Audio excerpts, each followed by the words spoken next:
Hi everyone and welcome to today's writing lesson. Today we're going back to our Alan Peat sentence types, but we're trying a different one today. This is called the double ly ending sentence type.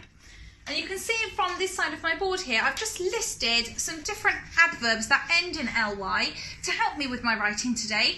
And you guys will have a word bank that's been sent home with your daily learning to help you as well. Now you'll notice that this bottom word is in a different colour today, and I wonder where you may have heard this word before. This word is surreptitiously. So you should have heard that from our story. So when I've been reading our chapters from our topic book, this word was used this week within the story. If you don't know the meaning of the word, then try and pause the video and have a look yourselves. Try and research its meaning. The meaning is in a way that attempts to avoid notice or attention. So you're trying to sort of get away without being seen. So you could use it, for example, saying the thief surreptitiously left the jewellery store. Or someone who's shy might kind of leave a party surreptitiously. They kind of creep out without people noticing them. So you could say Sam left the party surreptitiously. Okay, so moving on to our sentence types then. We're going to look at the first picture, which is from Mrs. Swinburne. So I'll insert that now.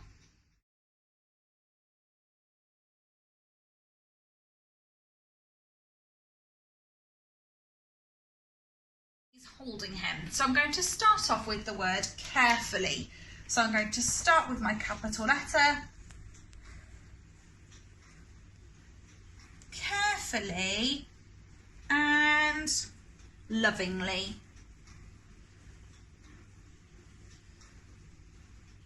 Carefully and lovingly, Mrs. Swinburne held her grandson. Okay, now this next one I don't actually have an image for, but I'm going to use our new word, that surreptitiously word, and I'm going to base it on Mr. Thomas. Because last week, Mr. Thomas ate my last Easter egg. So I'm going to write a sentence about that misfortune. So the first word I'm going to use, ending in ly, is sneakily. So I'm going to start off with my capital letter. Sneakily and surreptitiously. That is a long word when you're trying to join your handwriting.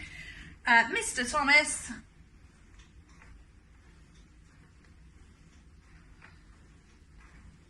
left the kitchen holding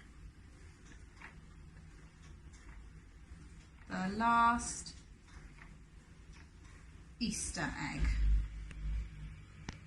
Sneakily and surreptitiously, Mr. Thomas left the kitchen holding the last Easter egg. Okay, and this next image is again from Mrs. Swinburne. I'll insert it here now. And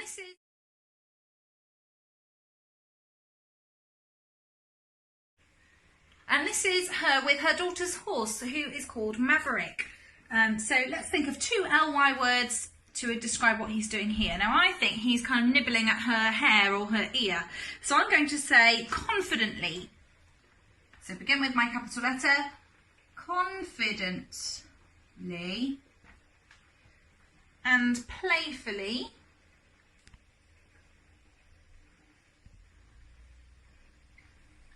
Confidently and playfully, Maverick, so I'll use a capital letter for his name. Maverick the horse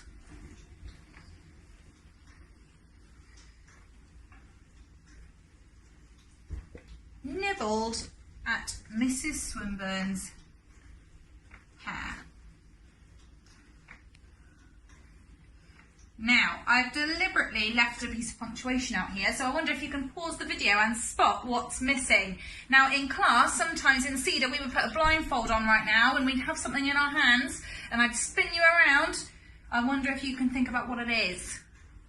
It was a missing apostrophe. Sometimes we play pin the apostrophe on the word and it should have gone here to show that the hair belongs to Mrs. Swinburne. This is a possessive apostrophe, so well done if you managed to find that.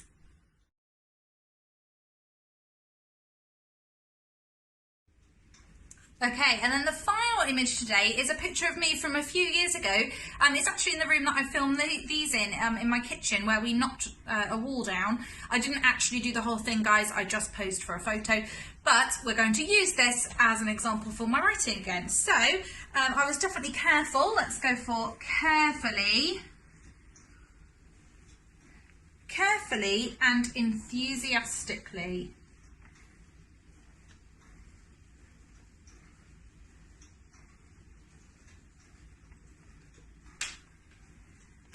Carefully and enthusiastically, Mrs. Thomas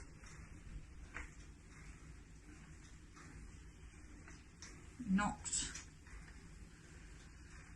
a wall down. Okay, right, good luck with your home learning, guys. I look forward to reading some of them. Take care, stay safe, and I'll speak to you soon. Bye.